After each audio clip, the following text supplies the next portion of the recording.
Savez-vous ce qu'est l'économie sociale et solidaire? Non? Eh bien regardez cette vidéo-là, parce que je n'ai pas l'intention de leur expliquer. L'économie sociale et solidaire, ou plutôt l'ESS, comme nous allons l'appeler maintenant puisque c'est plus rapide à dire, représente 10,3% de l'emploi en France. Il y a 2,3 millions de personnes qui bossent dans une entreprise de l'ESS. Et il représente 13,8% de l'emploi privé. Oui, parce que l'ESS c'est du privé, puisqu'il n'appartient pas à l'État. C'est juste que ce n'est pas du privé lucratif. Sa priorité ce n'est pas l'argent, ce sont les gens.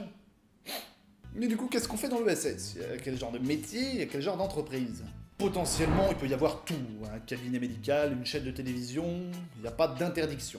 C'est juste qu'il y aura des corps de métier qui seront plus ou moins bien adaptés à ce secteur. Alors une chaîne de télévision, franchement, il y aura des solutions beaucoup plus adaptées. À part peut-être pour Télé 1000 Vaches. Voici les structures juridiques, les types d'entreprises, qu'on retrouve le plus souvent dans l'ESS. Les associations, les coopératives, les mutuelles et les fondations.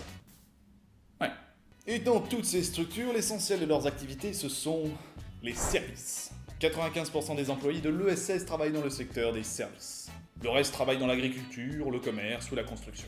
On détaille tout ça? Donc, quand on travaille dans l'ESS, on a plus de chances de travailler dans l'action sociale, c'est-à-dire l'aide aux personnes défavorisées. L'enseignement, beaucoup d'écoles privées font partie de l'ESS, mais plus souvent des écoles primaires ou secondaires.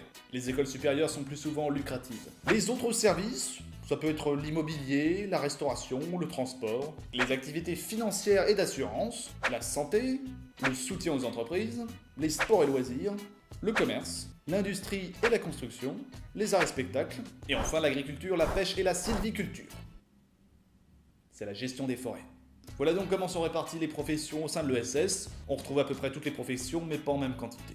Et c'est assez logique vu comment fonctionne l'ESS. Le principe de donner priorité à la communauté plutôt qu'au profit devient un peu incompatible avec certaines professions comme l'industrie ou le commerce, où le but est quand même de faire de l'argent.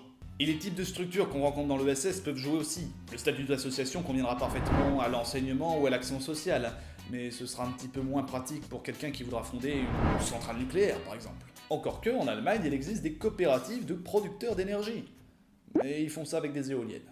Ainsi, l'économie sociale et solidaire est essentiellement présente dans le secteur des services. Elle n'est pas forcément parfaitement adaptée à tous les corps de métier, mais néanmoins ouverte à tous, si tant est que vous sachiez ce que vous voulez faire et pourquoi.